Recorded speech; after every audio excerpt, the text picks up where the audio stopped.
Downfall चाहे कैसा भी हो, लेकिन कम बैक तो श्री राहुल गांधी जी जैसा होना चाहिए।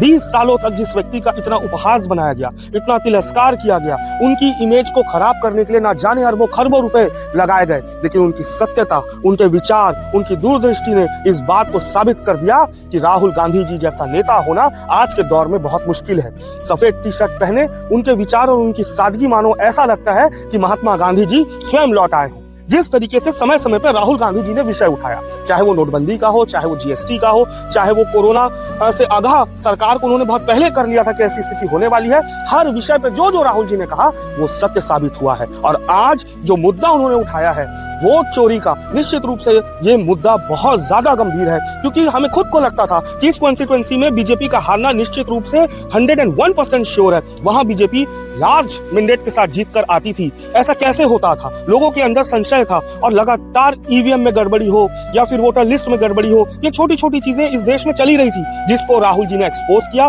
बड़े पैमाने पे लोगों के बीच में उस चीज को लेकर आया। और आज भारत देश का बच्चा बच्चा कह रहा है कि ये चौराहा प्रधानमंत्री है, ये चोरी की हुई सरकार है, और वोट चोरी का नारा पूरे देश के गली गली गांव गांव में गूंज रहा है। आज कांग्रेस पार्टी का एक एक कार्यकर्ता गर्व से फूला नहीं समा रहा है कि जब संकट का समय था उस समय भी हमने दल नहीं बदला, अपने नेता के पीछे साहस और निडरता के साथ हम खड़े रहे और इनसे हमने लड़ाई लड़ी। आज कांग्रेस पार्टी का एक एक कार्यकर्ता गर्व की अनुभूति कर रहा है कि हमारा नेता सत्य के लिए लड़ा, इस देश की विचारधारा के लिए लड़ा और लड़ते आ रहा है।